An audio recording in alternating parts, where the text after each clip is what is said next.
bikka ijoollee amaaraa kana hibbuu salaala danfisanii waan sila yaaduu hin dandeenye waadaa galanii fi lola san keessa qoraan isaan godhanii lola Tigraay asii wanni irraa deebite kana shooroo irraa deebite kana milishaa amaaraa 70,000tu keessa ramiim ta'ee bar ijoollee kilaa 100 hidhachiisan. Aboo rabbi jaa mataa hiikachiisa dura nama amansiisa. Kalee kun diina jettee itti bobbaaftee dhiiga waliin nayitee osoo dhiini sun qoorin osoo miirri gadi hin bu'in namichuma kalee diina jetteen ati waliin hammattaa inni immoo ni dagatama. Osoo Naayiroobii jiru jeneraalonni tokko na dhufan. Humna addaa kana diiguu barbaannaa jiran yaada bareeda humna addaa diiguun garuu be careful. Suuta bakka naannoo jeequmsi hin jirre Oromiyaa irraa eegalaa ifirraa eegalan akka jedhaniif Somaalee Affaar sanboota suuta gara kaanitti deema confidence kennuudhaaf. This political management. Isaan garuu security management maal qaban dhaqanii tiikaa jennaan waraanni sun akka jiru caakka gale. Faannoon isaan koolkilaa 100 kennan caakka gale. Rakkoo biyyaa ta'e naannoon amaaraa daakame daaraa ta'e amma haga fedhe garaagarummaa yoo qabaanne humnoota siyaasaa amaaraa wajjin biyyoo molik qabna olloo molik qabna ultimately political solution argatu qaba garaagarummaa nu qabna.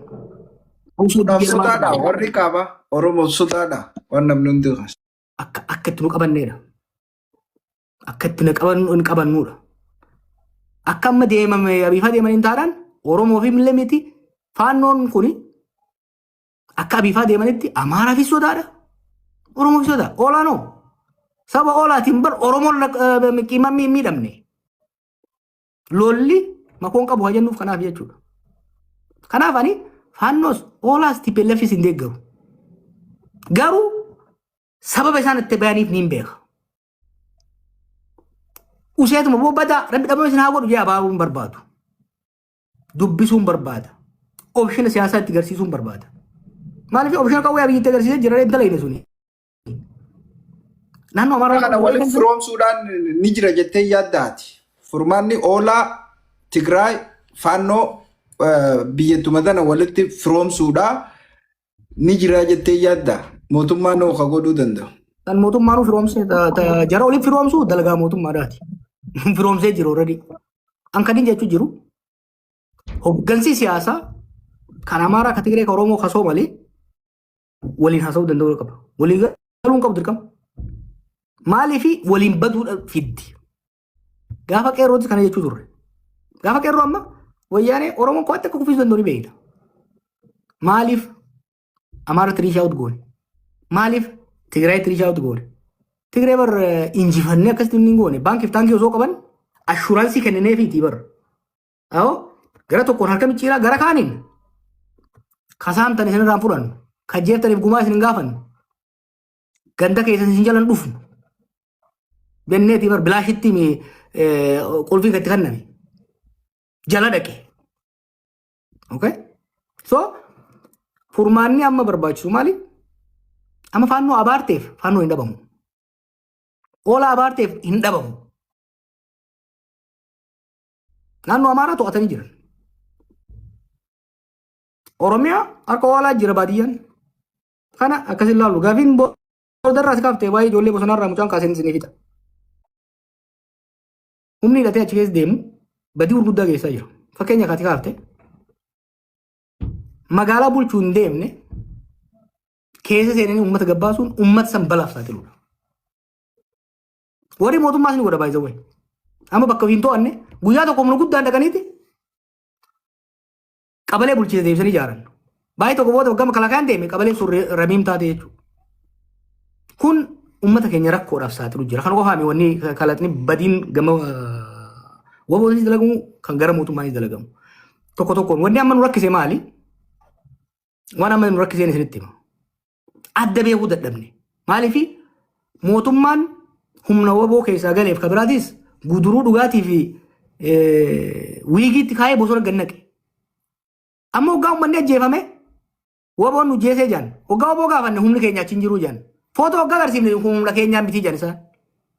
humna keessan jechuu hin dandeenyu. Maaliif ragaa qaban kaasiinis mootummaan waba mataa fi akka qabu. Amma ijoollee galte kana ijoolleen dhugaa qabdus ni jirti. Kan dhiibamtee sababa adda addaatiin marroo fa'aa waliin buutee galte ni jirti. Ijoollee sana deebisanii bobbaasanii jiran. Garuu seerri militarii akkasii miti.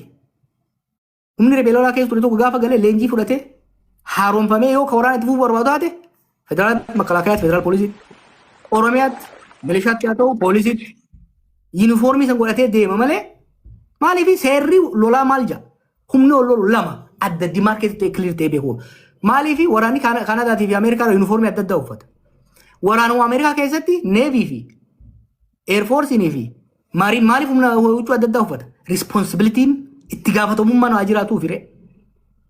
Kanaaf amma ijoollee kana dubbisaa turan eegan deegan dabalatase booda marii bal'aa goone loluu feetanii mootummaa wajjin kan loluu feetan rakkoon qabu. Garuu uummata keessa turtan san keessa deemtanii akka kaleessaatiitti guduruu saniin deemtanii uummata dongorsiisuu hin qabdan kan jedhu. Lammaffaa waan lama dhaabuu qabdu ijoolleen gara lachuu jirtu.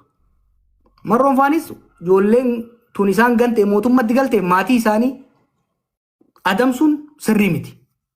Ijoolleen tun gaafa isin dhuftu maatiin isinitti hin ergine ifiif dhufte. Sirrii miti wanni amma goggodhamu maatii ijoollee galtee kana dha'uun sirrii miti dhaabachuu qabu. Ijoolleen galte tunis if duuba deebitee tokkoffaa uummata kaleessa isaan nyaachisaa gargaaraa ture irra deemanii kaleen gargaaraa turte jedhanii fixuun saaxiluun miidhuun isuma feer. Kanaaf ijoolleen tunis akka waliin finne of eeggachuu waliin qabsoo irratti waliin galiin keessaa galuudha. Akkasitti deemuu barbaachisaa fixaa haa deemnu amma.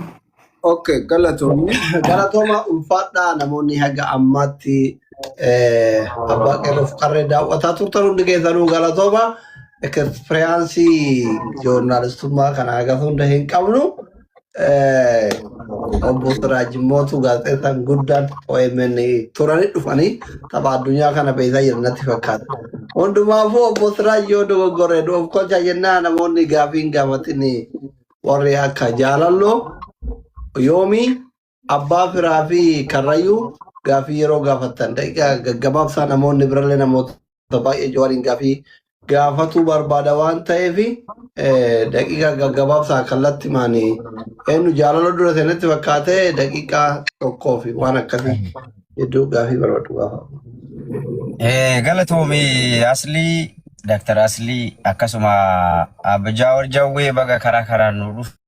Akkanatti karaa Oromoon ooltuun rakkoo Oromoo dabarsuu gaariidha ulfaadhaa jedha. Ani yaadni gaaffiin qabu tokko daangaleen Oromoo kun moo'aanidha siyaasatti fayyadamaa jira. Baalee akka jirtus maaliif kennamtee Harargeen akkasii naqabaa jiraan dagamu. Ammoo Aslii. Dubbadhamume. Jechuun akkuma waliin beeknu nuti agartee warri daangarra jiru kun akka malee miidhamaa jirra. Baalee waggaa 20 dabre kanaa fi miidhama hamaa keessa jirti. Somaaliidhaan saamamaa jirti. Ka haala mijjeessu mootummaadha. Hawaasni keenya akka jirutti buqqaa jira jechuudha. Kariiraatiin wal qabatee jechuu barbaadeeti. Namoonni waggaa 20 dura buqqaan gammoojjii Baalee kanarraa hanga amma sharaa jala jiranii kun daldala siyaasaati. Mootummaa ka haala mijjeessee akka Somaaliin buqqiftee lafa san babal'ifattee alaabaa keessa dhaabbattu godhe mootummaa dabranii fi kan maalleen uummata akka godhaa jira. Wanti kun furmaanni maal jechuu barbaada. Furmaanni akkamitti agartee uummanni kun qabeenya isaan irratti deebi'ee jiruu isaanii itti fufuu danda'a kan jedhu. Because sagaleen uummata gammoojjii akka malee uummata gammoojjii Baalee kun ukkaanfamee jira wallaahi namni tokko irraa quban qabu rabbii malee jechuudha. Rabbii malee uummati waggaa 20 dura buqqa'e haga har'atti illee sharaa jala jira jechuudha. Falli jiru maal jechuu barbaada. Walitti firoomsuudhaaf hawaasa Somaalee kanaa fi hawaasa Oromoo kana walitti firoomsuudhaaf uummanni keenya akka miidhamneef maaltu barbaachisa? Akka falatti maalii kan jedhu barbaada. Lammaffaa yeroo ammaan kanatti kan qabsoo Oromoo ukkaamsaa jiru olomaawota keenyaa fi agartee maanguddoowwan abbootii gadaati. Duraanillee warri sochoosaa ture kan adda durummaadhaan sagalee uummata kanaa tahaa ture isaan ardammoo isaantu waan bilisoomne jechuudhaan ka amantaalleen akka amantaa keenya bilisoomne ka abbootii gadaalleen waan barbaannu arganne maanguddoolleen akkasuma waan barbaannu arganne jechuudhaan faayidaa dhuunfaa isaaniitiin sagalee uummata kanaa akka malee ukkaamsaa jiran. Fuuldurri keenya akkamiidha qabsoon Oromoo kun uummanni Oromoo miidhamaa jiraachuu agartee wal nu shakkisiisu. Godinaalee adda addaa keessatti Oromiyaa guututti miidhame ajjeefame saamichi gibirri itti ol ka'uun haalli isaan keessa jiran akka malee agartee fokkataadha. Qabsoon hayyootaa fi abbootiin gadaa olamaa'onni keessa hin jirre laata dura deemuu dandeessi akkamitti agartee qabsoon kun dura deemuu danda'a kan jedhu osoo silaa waan kana gajjabeessitanii nu agartee ibsitanii because yeroo hedduu namoonni adda addaa irraan dubbatu olamaa'onni keenya keessattuu namoonni hedduun olamaa'onni bebbeekamooni yeroo ammaan kana rakkoo hawaasaa dubbachuun akka malee ulfaatee jira akka malee dubbachuufillee fedhiin qabanii kanaaf falli jiru maalii jechuu barbaada ulfaadha. Thank you. Thank you Jalalo. Yoomilata obsi abbaa firaa kanatti aansu gaafii gabaabsa abbaa. Assalamu alaikum warahmatullahi wabarakatuh. Jawar ke nabaga nagaa nu dhufte siin jechaati. Ati agartuu keenya yeroo dheeraadhaaf fuula miidiyaa irraas baddee turte. Qabsoo Oromoodhaas yeroo hedduu itti miidhama hedduu turte saba kanaaf hidhamaa turte saba kanaaf miidhama guddaa keessa turte hedduu takka nu galatoomisin jechaati. Ani gaafii tokko qabadhee dhufe gaafiin kee maal yoo naan jette as naannawaa Finfinnee kana yogguu deemamu naannawaa Maqii irratti qaamni tokko qaama hidhateetu shufeera karaa irra dhaabee hidhannoo hidhatee qawwee itti aggaamuudhaan karaa irra shufeerii dhaabeetiin maallaqa fidi yoo maallaqa hin fidin lubbuu kan kee dhabdaa jedha yeroo hedduu akkasitti akka waraabessaatti karaa irratti adamsaa ture. Qaamni kun eenyu yommuu jedhanii shanee ta'ee shanee shimallisiitii jedhama. Waan kana akkamitti ilaalta ati siin jechuu barbaadeetu. Galatooma. Roda itti fufi gaafite. Tole galatooma carraa kana naa kennuu keessanii fi Jooroo baga wal agarree baga nuu jiraatte ammallee umrii dheeradhu. Angaaffii biraan qabu wanti naan Joor gaafachuu barbaadu. Qabsoon Oromoodhaa amma Oromoon quba walitti qabuu fi eenyu miidhee hanga walii wallaallu takkatti gahutti jirra. Osoo gaafa ibiddi Wallaggatti qabate san callisuu baannee manatti ibiddi kun nutti hin seenu. Ammallee gaafa dhiyootan akkasitti Salaalee fi naannoo Gindabarat kanatti uummata akkasitti mana wajjin horii wajjin guban kana caal jechuu kana achumaan nu dhoqqeffataniiti. Oromoo tuffatanii duraan dursanii gartee kopheedha nurra ejjatuun kun gaafa isin hidhamtanii fi gaafa du'aa caalurraa jalqabanii tuqanii Oromoo laalanii.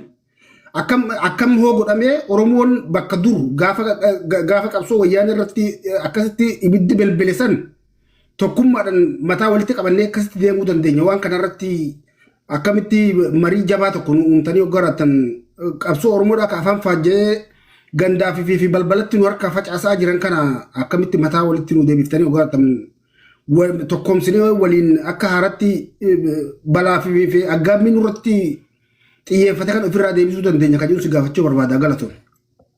Galatooma ulfaadhaa yoomi walumarratti isin haa deebisu yoomi atillee gaafii qabdu gaafadhu akka manni mana diktaataraa hin taaneef immootu carraa sagantaan kennallee gara goolabbiitti achi dhiyaataa jira.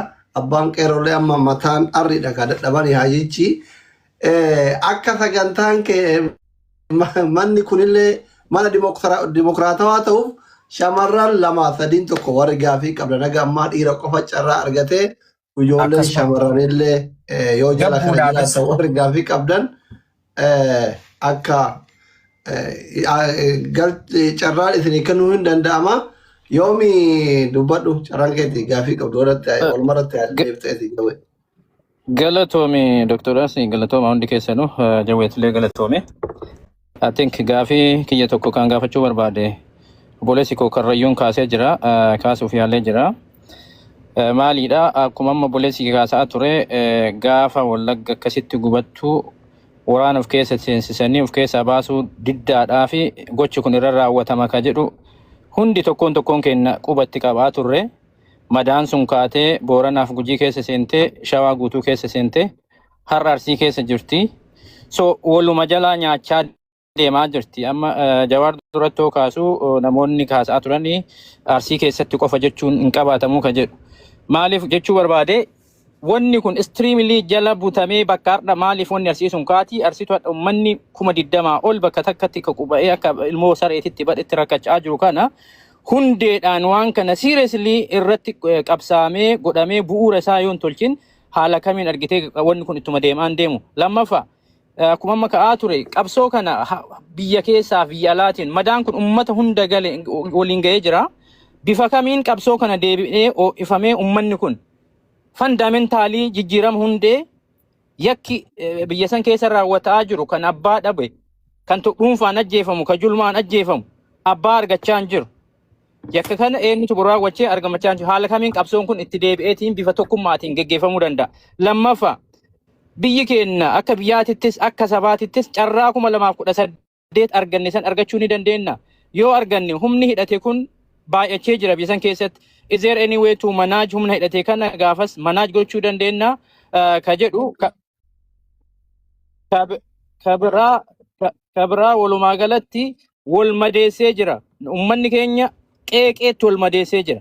Yooma humna kanayyuu argannee to'annee carrama irra aanuu suniyyuu ka dhuftu ta'e uummanni kun madaa kana keessa bifa argitee gara garaatiin qe'eedhaan wal madeessee jira. Waan kana haala kamiin Oromuma jidduttuu wanni kun waan siiresii haasamee solve ta'amuu qabu. Carraa kana hoo uummataaf carraa kanaan fayyadamtee maal dhaamuu dandeessaa? Maal wanni uummanni gochuu qabu jechuu barbaadeetti galatooma.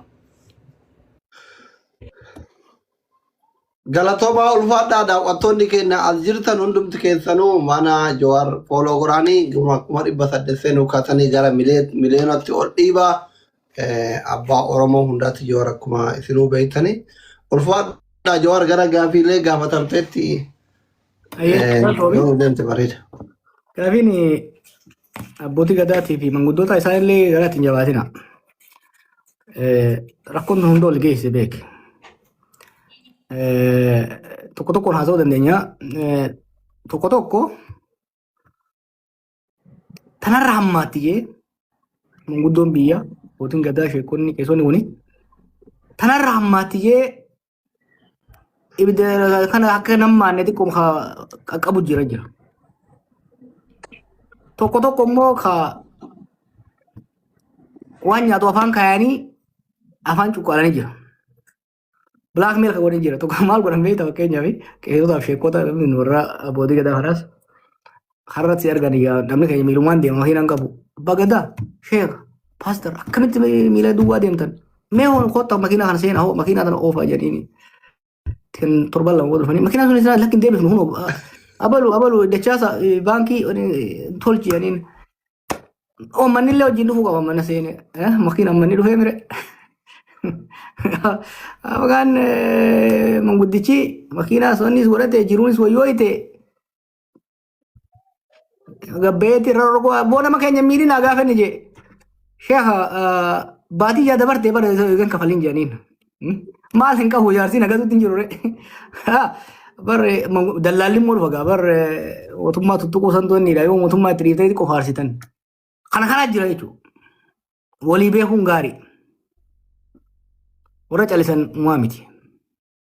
Manguddoos ta'e sheekas ta'e paaster ta'e warra calisan uumaa miti san irra ammatti irra laallu. Yoo dubbatan gaarii dubbatu baay'inaan uumaa miti. Hagati bahee garuu osoo ilmoon namaa ibiddaan gubataa jirtu uummanni kumaatamaan buqqaa jiru. Shoofeerri karaa irratti akka re'eetti fuudhamu jiru. Salaam alaikum. Sirna faarsuu. Salaam alaikum. Sirna faarsuu waan apa barang kono darane. Walaaki cidhaanumaa waa gaafachaa jira. Cidhaan bu'aan qabanii shamarraniif carraa kennaa gaa isin shamarran mirga eegaa. Maali asli Obsi, isin? obsi, obsi. Jenne. Shamarran ladies first dijan aboo dhalaa yaaboo mana Kaa dhugaasinaa obsi, way. obsi, obsi, adeemis, obsi. Ayya fide Ayyee. gaafi bareedduu kaaftee dubbi ishee qotaaraan ta'iniifis inni la ishee hundaafuu amma duraasa kan jeetti abbootii keenya amantiidha ni kabajna ni jaalanna. They are our moral lights. Warri karaa rabbii irra karaa rabbii jechuun maal jechuu beektu karaa irraa kan beekutti akka namoota akka hedduu waan amantii kan karaaniititti karaa rabbii dhugaa dubbachuu dhugaa uummataa dubbachuu miskiinaaf nahuu araara uummataatii fi namoota dhuunfaa kadhachuuf walitti araarsuudha. Gaafa kanarraa maqanii nama waliin naquu eegalan. Gaafa miskiina rakkatutti kofluu fi zaalima faarsuu eegalan.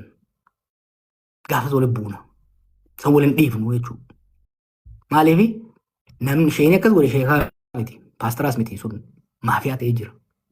Bare afaaniin natti ulfaata malee bara paastarootaaf sheekotaaf qeessotaaf beekaa bara maafiyaa keessa kan hin arge. Dalagaan isaanii maali? Maafiyaan nama huuti. Sheetichi takka paastarichi takka abbaa gadaa jee maratee dallaala ta'a jidduu.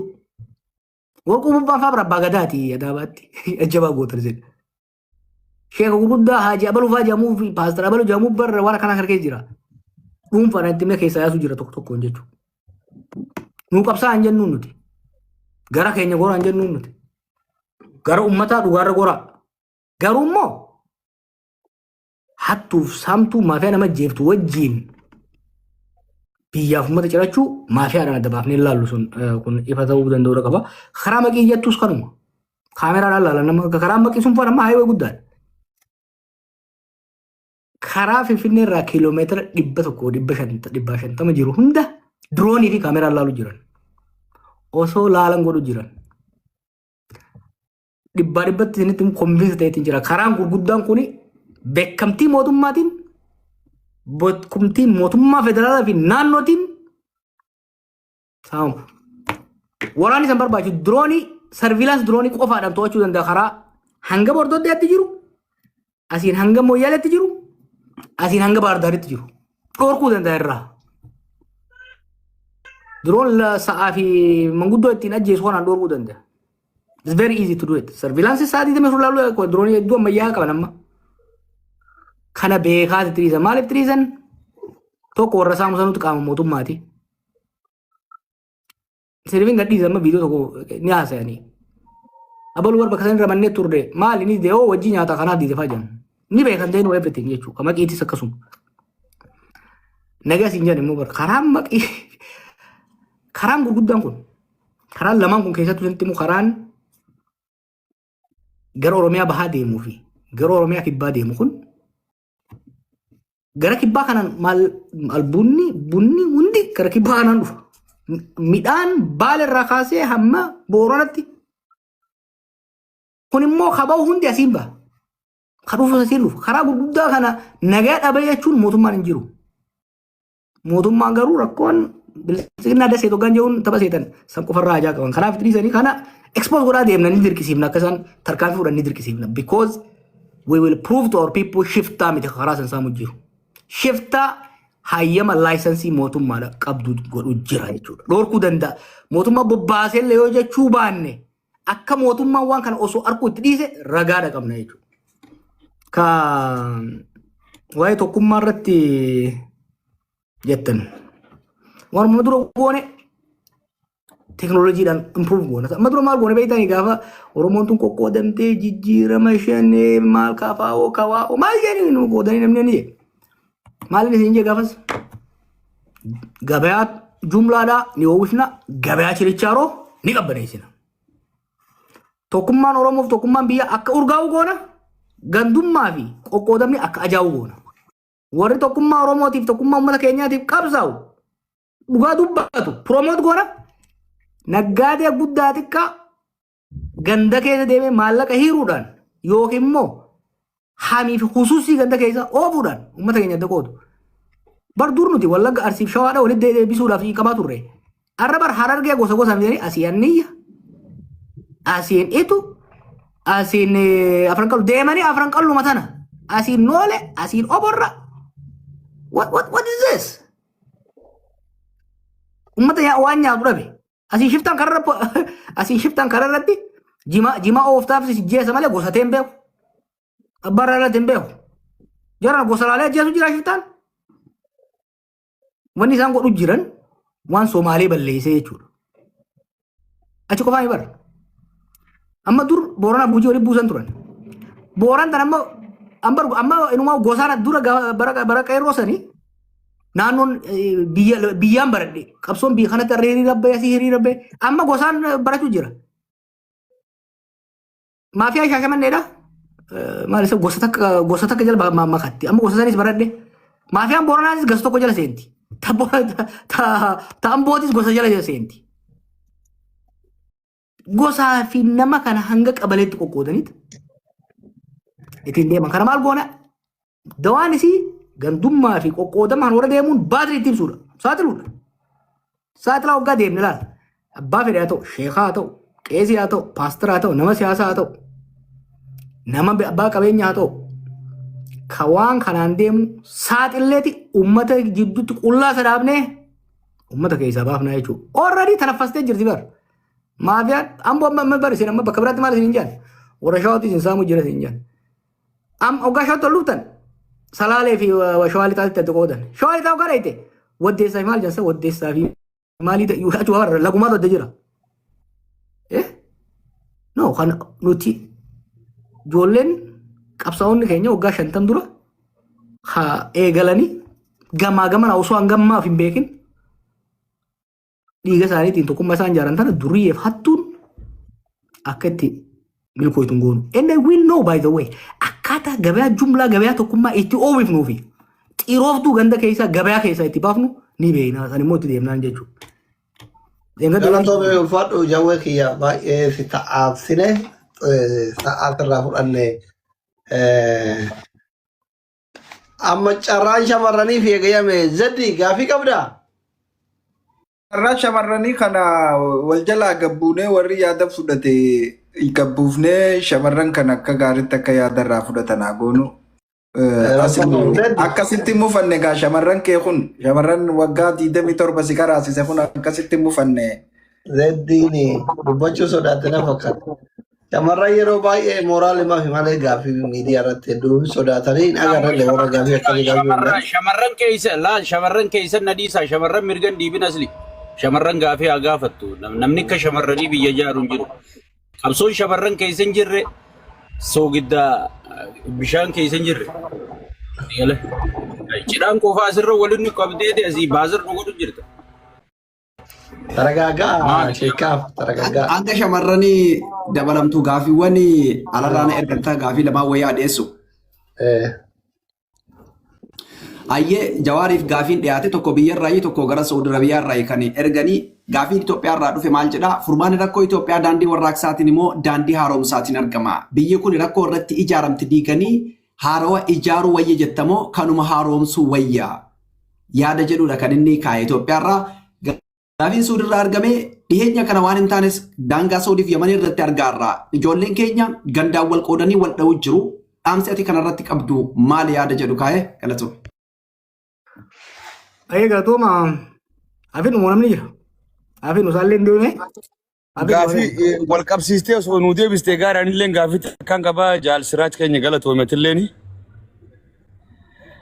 Gaafiin tiyya gabaabsiteetu walumaa nuu deebista gaafiin tiyya hawaasni gartee shimbirtii muka tokko damee takka nyaatte damee biraatti beellama qabattee jaalabbaa boruudha. Amma fakkeenyaaf Jawaar keenyaa fi gartee hayyoonni keenya warroota waliin baratan hedduutu jira. Garuu immoo Alshabaabiitu biyya keessa seenee jira jaanii gizee gartee hawaasa keenya burjaajeessan Arsii fi Baalee fi Harargeen kun gooyitee amantiidhaanis waan hundaanuu tokko Alshabaab kun dhugumatti biyya keessa jiramoo Jawaar keenya gartee nuti akka hayyuutii fi akka beekaa keenyaatti deebisaa guddaa bakka takkitti anaan barbaada bakka takkitti sana kanaa deebisuun eeggadha. Deebisaa guddaa bakka takkitti anaan barbaada.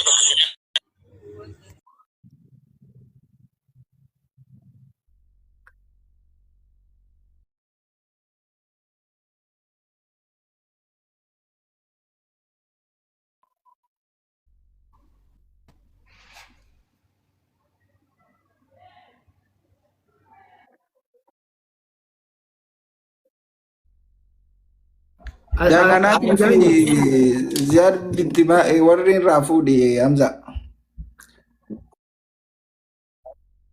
Naanaati suuti wanni kanarra.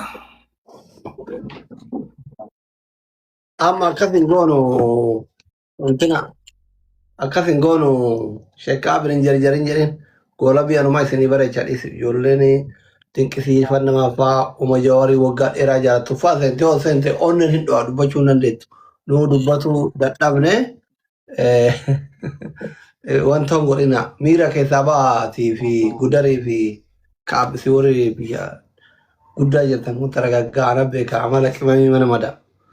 Hawwiima qabaniif hosseenuu barbaadan malee gaafii hin qaban jechuudha. Hedduu warri gaafii qabu yoo jiraate immoo carraa isinii kenna. Soofiyaa gaafii qabanaan jette ililli daddarbe akkasii argu.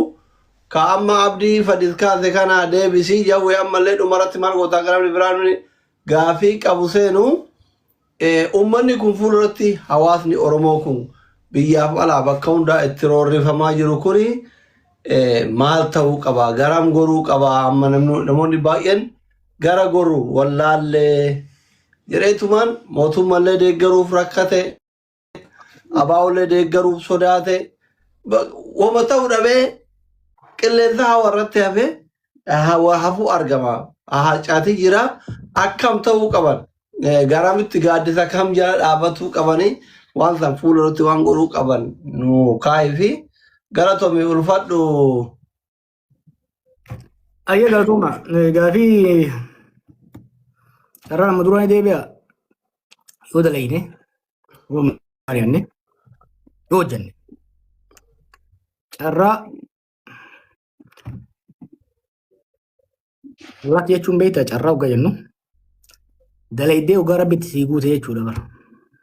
Carraawwan jedhamu lootarii baatu yoo bitte malee siin baatu yoo bitte malee siin baatu yoo qabsoomne waan itti qabsoomne itti yaadnee sammuu keenya hawaasa jamma dura jedhee beektanii sammuu wal amansiifne onnee teenya walii hiinee miilaan tarkaanfannaan carraa bal'oomna ni dandeenya uumaas jirraa jechuudha.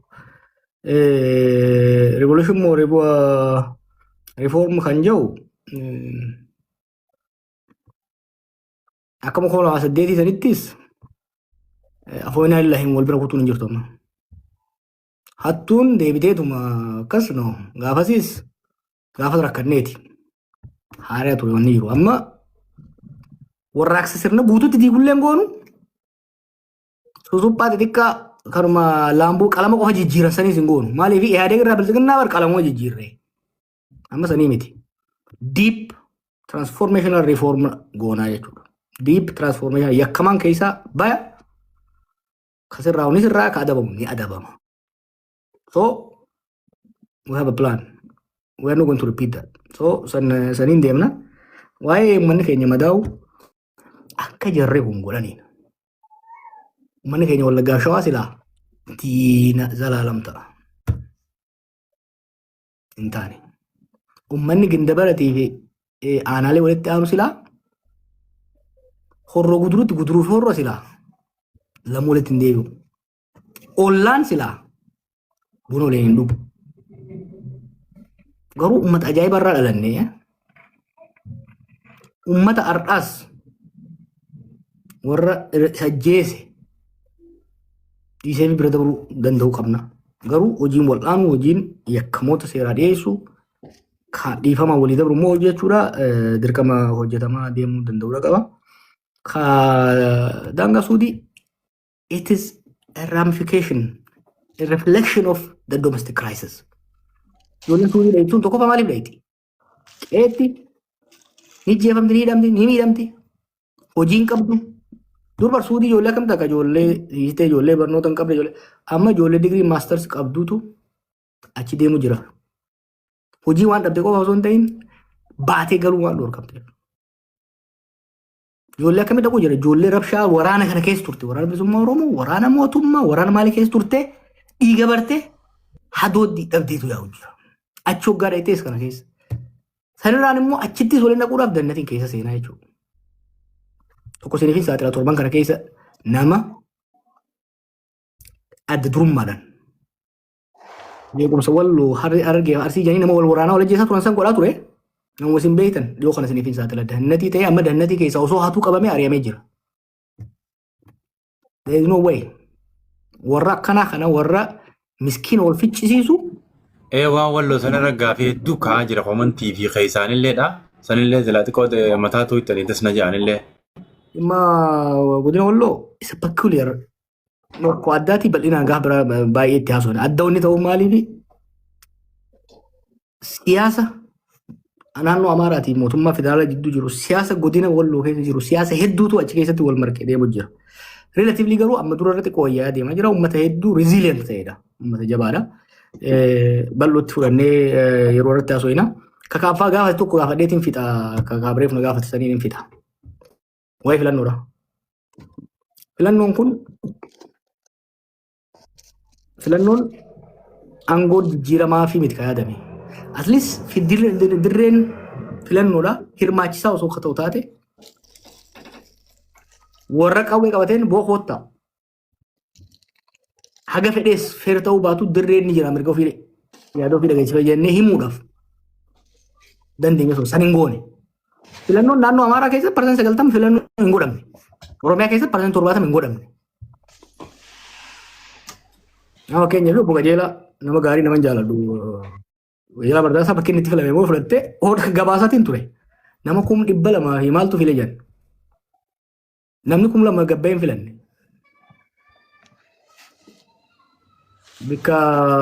Bakka hedduu Wallagga keessa, Arsii keessa, Shawaa kana keessa filannoo hin turre. Kaafaa'ootti har'a isin gattasee hin ture. Akka kaafaa'ootti waan kana dursinee qoranne.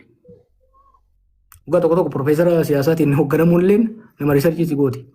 Filannoo itti aanu osoo waggaan hin gahin wal geenyee mari'atamee qorannoon tiimni qorannoodhaan wal gahee irra madamee qorannoo bal'aa barruu bal'aa godhameeti ka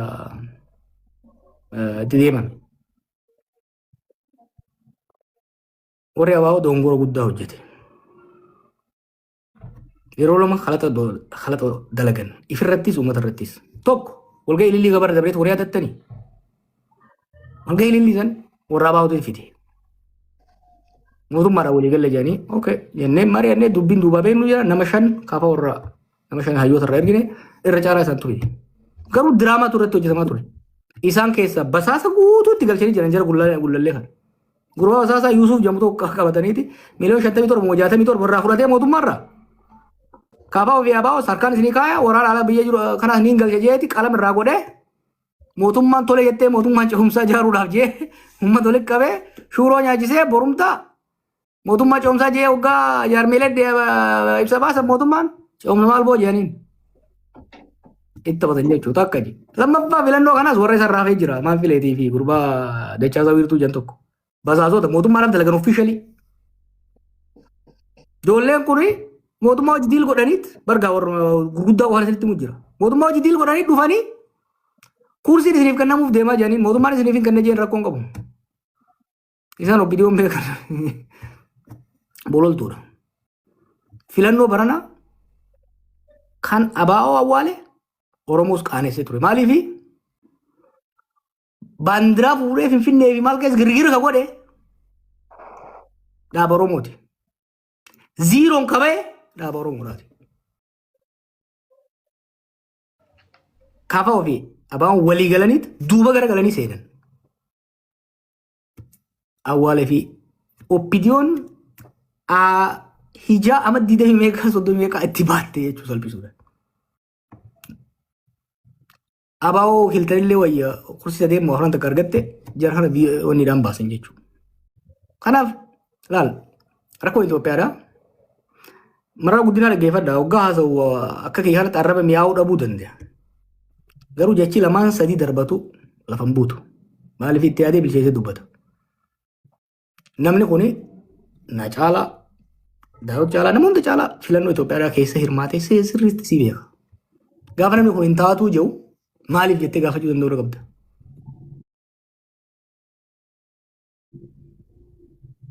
Falmaa guddaa godhame kaafa'u keessatti.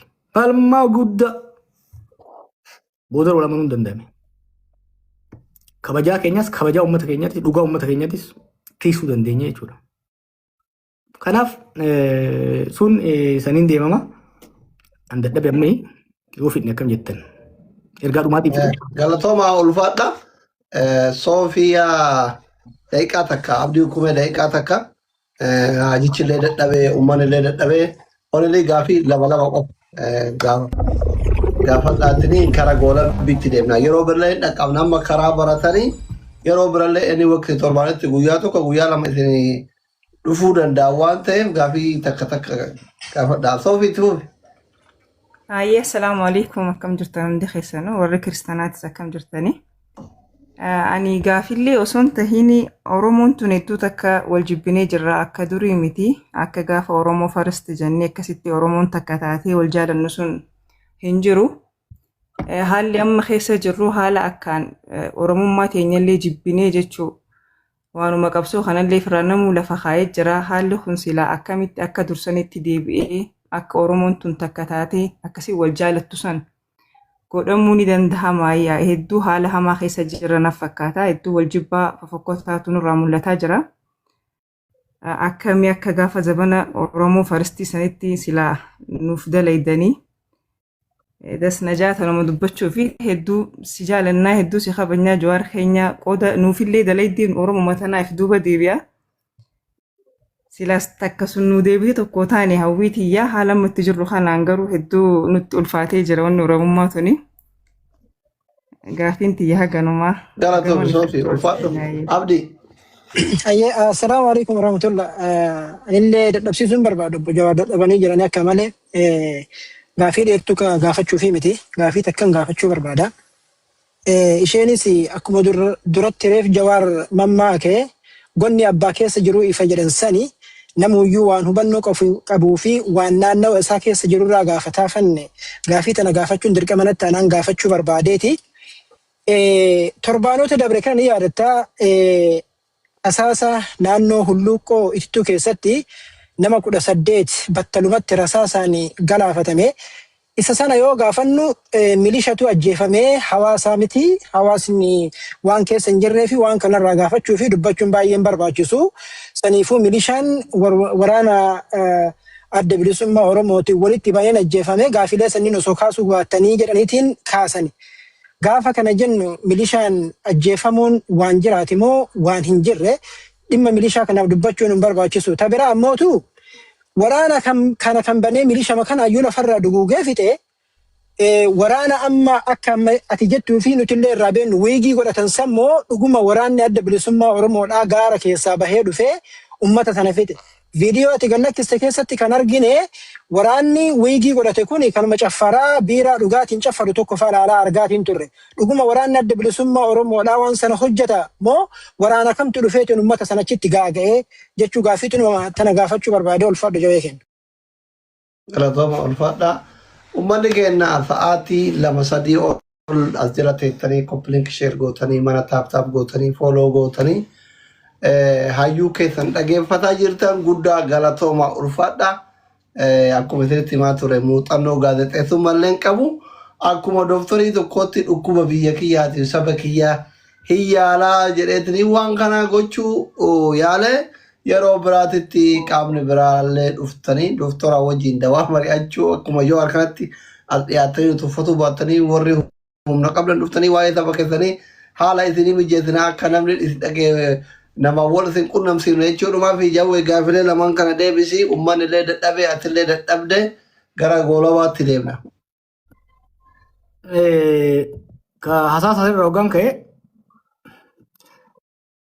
laal ana osoo kiyyaa milishaan miskiina dirqisiisan kana dhiisii raayyaan isa biyyaallee du'uu hin qabu.